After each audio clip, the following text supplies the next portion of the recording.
अस्सलामुअलैकुम। Supreme court से मैं हूं इब्रार हुसैन अस्तौरी। और नाज़रीन, आज सुप्रीम कोर्ट में मुबैना ऑडियो लीक्स कमीशन के हवाले से जो तहकीकात हो रही थी उसके ख़िलाफ़ दायर दरख्वास्तों पर समाअत हुई और मुख्तसर समाअत थी। 3 से 4 मिनट की ये समाअत थी। उसके बाद समाअत 1 हफ़्ते के लिए मुलतवी की गई है और चीफ जस्टिस उमर अता बंदियाल की सरबराही में 5 रुकनी लार्जर बेंच इस केस में समाअत कर रहा था। मेरे साथ सईद बलोच मौजूद हैं, कमरे अदालत में मौजूद थे इस समाअत के दौरान। आज की समाअत का अहवाल इनसे जानते हैं। सईद बलोच साहब बताएगा कि आज की समाअत इतनी शॉर्ट समाअत थी और क्या चीफ जस्टिस की जानिब से आज कहा गया, और ख़ास तौर पर हनीफ राय ने भी आज सुप्रीम कोर्ट के सामने जो दरख्वास्त गुजार हैं उन्होंने भी एक नुक्ता रखा था। बहुत शुक्रिया अबरार अस्तौरी साहब। देखें, ये मामलात काफ़ी ज़्यादा गंभीर हो चुके हैं। आपको भी मालूम है कि सुप्रीम कोर्ट ऑफ पाकिस्तान मुकम्मल तौर पे तकसीम है। 2 ग्रुप हैं, एक मौजूदा चीफ़ जस्टिस हैं और उनके हम ख्याल जजेज़ हैं, और दूसरे मुस्तकबिल के चीफ़ जस्टिस हैं और उनके हम ख्याल जजेज़ हैं। ये सिलसिला काफ़ी अरसे से चला आ रहा है और अब तो ये जो तकसीम है ये बहुत ज़्यादा वाज़ेह हो चुकी है।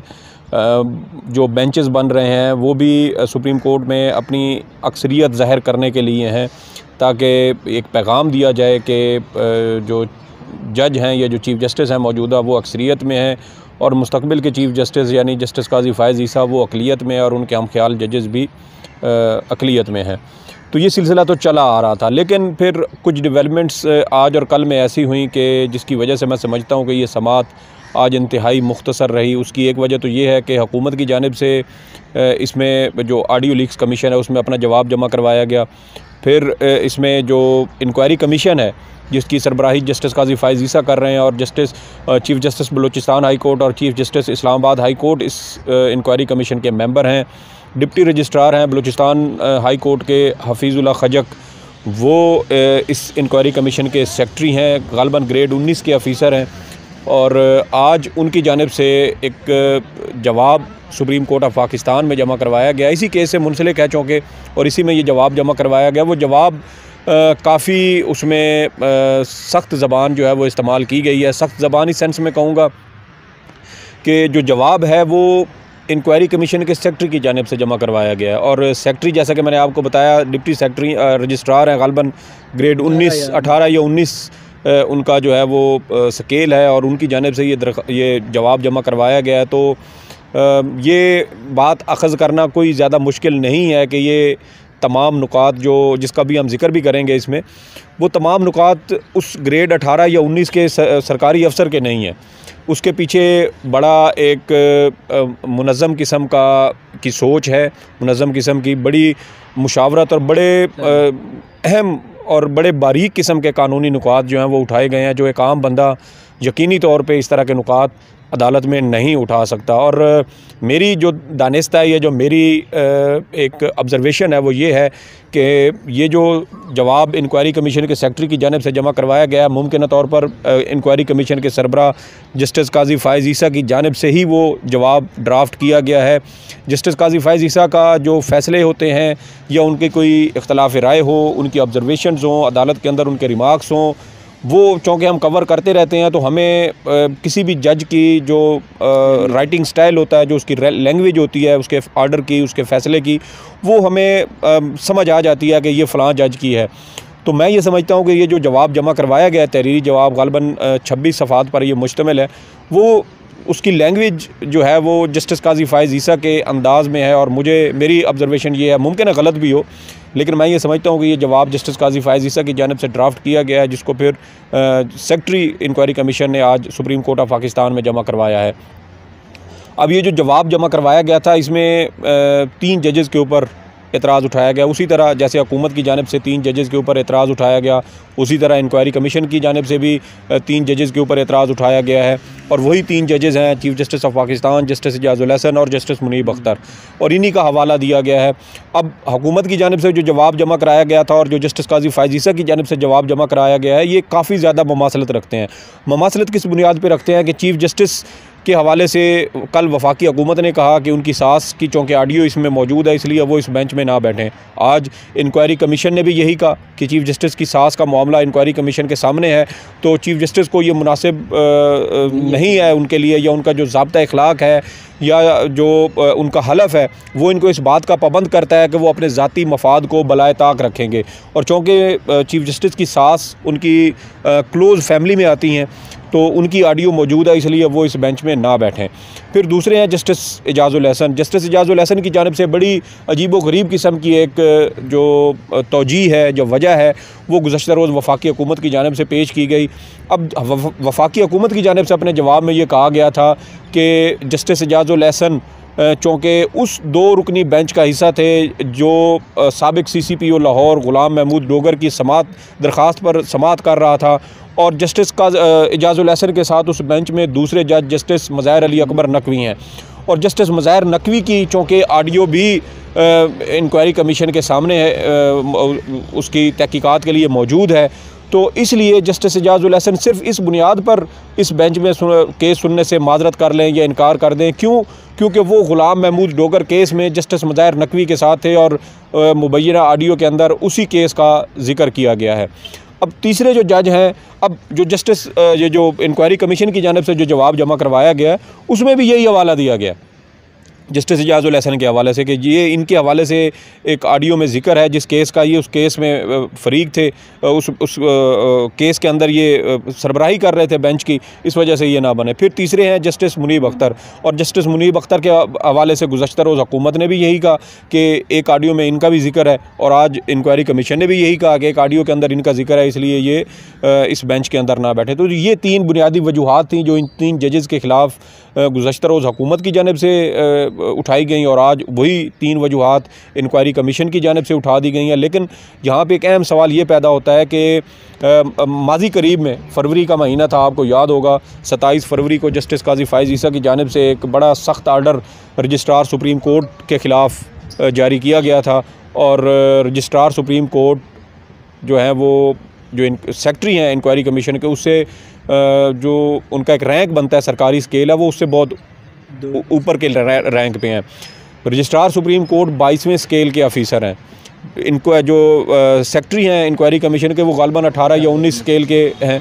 तो माजी में जस्टिस काजी फ़ाइज़ ईसा सुप्रीम कोर्ट के रजिस्ट्रार को इस बुनियाद पर उनको डांट डपट वो करते रहे, अपने फ़ैसलों के अंदर उनको तनकीद करते रहे, और यहाँ तक कहा कि इनके ख़िलाफ़ महकमाना और इंज़बाती कार्रवाई होनी चाहिए। इस्टेब्लिशमेंट डिवीज़न और काबीना इस्टेब्लिशमेंट डिवीज़न के सेक्रेटरी इनके ख़िलाफ़ इंज़बाती कार्रवाई करें, क्योंकि इन्होंने एक जज के फ़ैसलों को जो है वो नहीं माना। हालांकि रजिस्ट्रार सुप्रीम कोर्ट जो है वो direct chief justice of Pakistan के मतहत काम करते हैं, उन्हीं की इजाज़त और मर्ज़ी के तहत वो काज लिस्ट जारी करते हैं, रोस्टर जारी करते हैं, उन्हीं के तहत वो बेंचेस की तश्कील करते हैं। तो उनकी अपनी तो कोई इंडिपेंडेंट वो ओपिनियन या राय नहीं होती, जो चीफ़ जस्टिस ऑर्डर करते हैं उसी हवाले से वो उसको इम्प्लीमेंट करते हैं।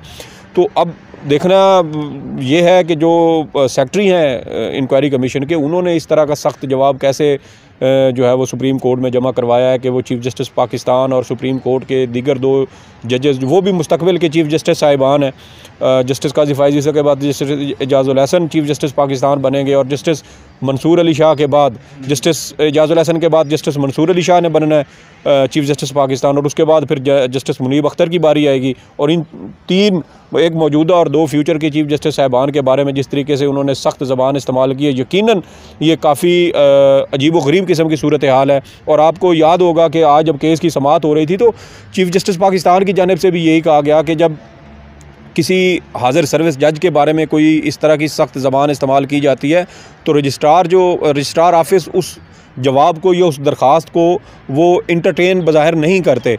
तो कल हमें ये इतलात भी मौसूल हुई थी कि रजिस्ट्रार सुप्रीम कोर्ट की जानिब से जो हुकूमत का जवाब है उसके ऊपर एतराज़ उठाया गया है, लेकिन वो एतराज़ उठाने के बाद उन्होंने वो जो जवाब था या जो मुतफ़र्रिक़ दरख्वास्त है उसको वापस नहीं लौटाया, बल्कि उसको कहा कि ये अदालत में पेश करें और सुप्रीम कोर्ट ख़ुद इसके ऊपर अपना फ़ैसला करेगी। तो यही मामला आज चीफ़ जस्टिस की जानिब से भी उठाया गया। फिर जस्टिस काजी फ़ाइज़ ईसा की जानिब से कहा गया कि इसमें कोई ज़ाती जो मफाद है वो इसमें नहीं होना करना चाहिए। कमीशन इस तमाम मामले की, जो ऑडियोज़ का मामला है, उसकी तहकीकात करने में कोई दिलचस्पी नहीं रखता। लेकिन हफ्ते के रोज़ आप भी कमरा अदालत में मौजूद थे, मैं भी मौजूद था, दीगर हमारे बहुत सारे दोस्त कमरा अदालत में मौजूद थे। जिस तरीके से जस्टिस काजी फ़ाइज़ ईसा ने उस दिन समाअत की है, आप भी इस चीज़ को बड़ी वाज़ेह तौर पे निशानदेही कर सकते हैं कि उनकी बहुत ज़्यादा जो है वो दिलचस्पी ऑडियोज़ की तहकीकात के मामले में है। उन्होंने तो यहाँ तक कह दिया कि जब ये नुक्ता उठाया गया कि इन ऑडियोज़ को रिकॉर्ड कौन कर रहा है, तो उस पर उन्होंने कहा कि इन ऑडियोज़ को कौन रिकॉर्ड कर रहा है ये मामला बाद में देख लेंगे। मतलब जो नुक्ता असूली तौर पे सबसे पहले देखा जाना चाहिए था कि जासूसी करना, सुप्रीम कोर्ट के जज की जासूसी करना। अब अपनी बारी तो जस्टिस काजी फ़ाइज़ ईसा हैं, ये कहते थे कि प्राइवेसी जो है वो वायलेट नहीं होनी चाहिए। मेरे बच्चों की लंदन में उनका पीछा किया जाता है, लोग एजेंसियों के लोग उनका लंदन में पीछा करते हैं, उनकी जासूसी करते हैं। और जब बारी दीगर मुखालिफ हम ख्याल जजेज़ की आई तो ये कहते हैं कि जासूसी करने वालों का मामला बाद में देखेंगे। तो ये बड़ा वाज़ेह मुझे तज़ाद नज़र आता है जस्टिस काजी फ़ाइज़ ईसा के कौल व फ़ेल में। हम अक्सर व बेशतर इनके इसी तरह के जो कौल व फ़ेल का तज़ाद है ये हम देखते रहते हैं। और मतलब हम निशानदेही भी करते हैं कि जब इनकी ये कानून के सामने जवाबदेह थे तो कानून के जो पैरामीटर्स थे वो कुछ और थे। आज इनके जब मुखालिफ हम ख्याल जज कानून के सामने अगर किसी तरह से जवाबदेह हो रहे हैं, अगरचे वो कानून के सामने जवाबदेह नहीं है, बल्कि उन लोगों को जवाबदेह होना चाहिए जिन्होंने ये गैर कानूनी तौर पर ऑडियोज़ रिकॉर्ड की, तो लेकिन वो उनको कटहरे में लाने की कोशिश करना चाहते हैं। दूसरी एक और बात यह है कि एक बड़ी अजीब व गरीब किस्म की मंतक हफ्ते के रोज़ जस्टिस काजी फ़ाइज़ ईसा की जानिब से पेश की गई। उनकी जानिब से कहा गया कि हमें ये भी देखना होगा कि प्राइवेसी का जो इतलाक़ है ये कहाँ तक होता है, क्या ये सिर्फ़ घर तक होता है या ऑफ़िस वर्क जो है वो भी प्राइवेसी के अंदर आता है। तो ये बड़ी एक अजीब व गरीब किस्म की है उनकी मंतक है कि अगर जासूसी का ही मामला था तो उनके बेटे तो फिर लंदन में थे, वो सड़कों पे चल रहे होते थे और उनके पीछे अगर कोई शख्स उनके जासूसी कर रहा होता या उनका पीछा कर रहा होता था तो फिर वो घर के अंदर तो नहीं जासूसी होती थी कि वो उनके घर के अंदर ताक झांक करते हों।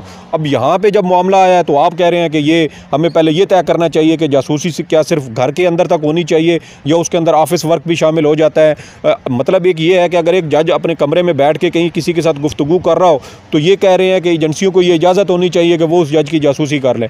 माजी में आपको याद होगा जिसका हवाला जस्टिस काजी फ़ाइज़ ईसा के अपने वकील ने दिया, फिर इन्हीं के जो हम ख्याल जज थे जस्टिस मकबूल बाकिर और जस्टिस गालबन मंजूर मलिक थे, उनकी जानिब से केस की समाअत के दौरान उठाया गया था कि माजी में बेनज़ीर की हुकूमत इसी तरह की जासूसी के इक़दामात की वजह से बरतरफ हो चुकी है।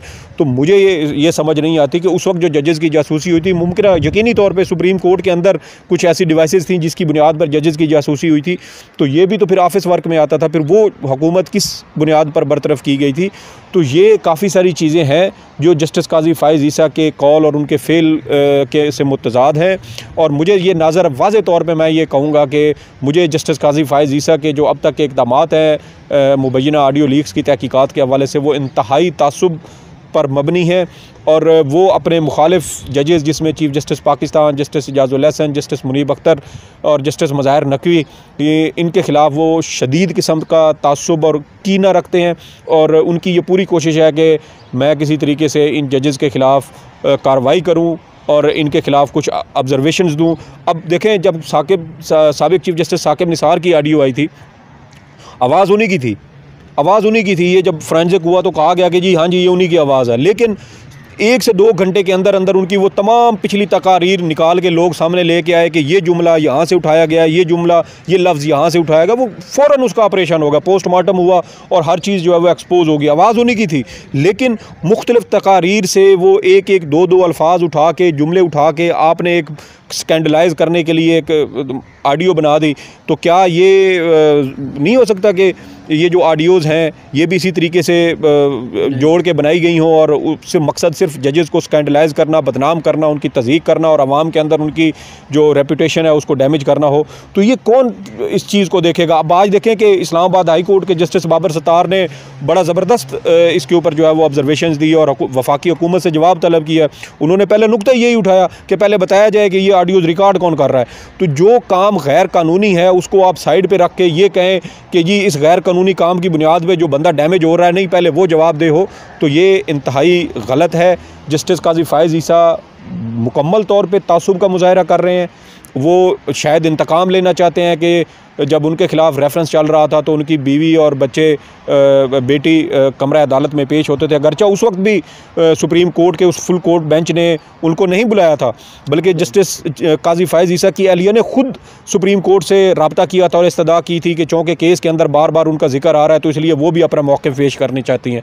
तो वो ख़ुद अदालत में आए थे, उनको किसी ने अदालत में नहीं घसीटा था। लेकिन मुझे ये नज़र आता है कि शायद वो एक जो बात है वो जस्टिस काजी फ़ाइज़ ईसा के दिल में है और वो चाहते हैं कि जिस तरीके से मेरी फैमिली अदालतों में पेश हुई इसी तरीके से इन जजेस की फैमिलीज़ भी पेश हों। अब वो चीफ़ जस्टिस की सास को कमीशन के सामने तलब करने का इंदिया तो दे चुके हैं। इब्तदाई तौर पर 4 जजेस को और 4 लोगों को नोटिस जारी किए गए थे।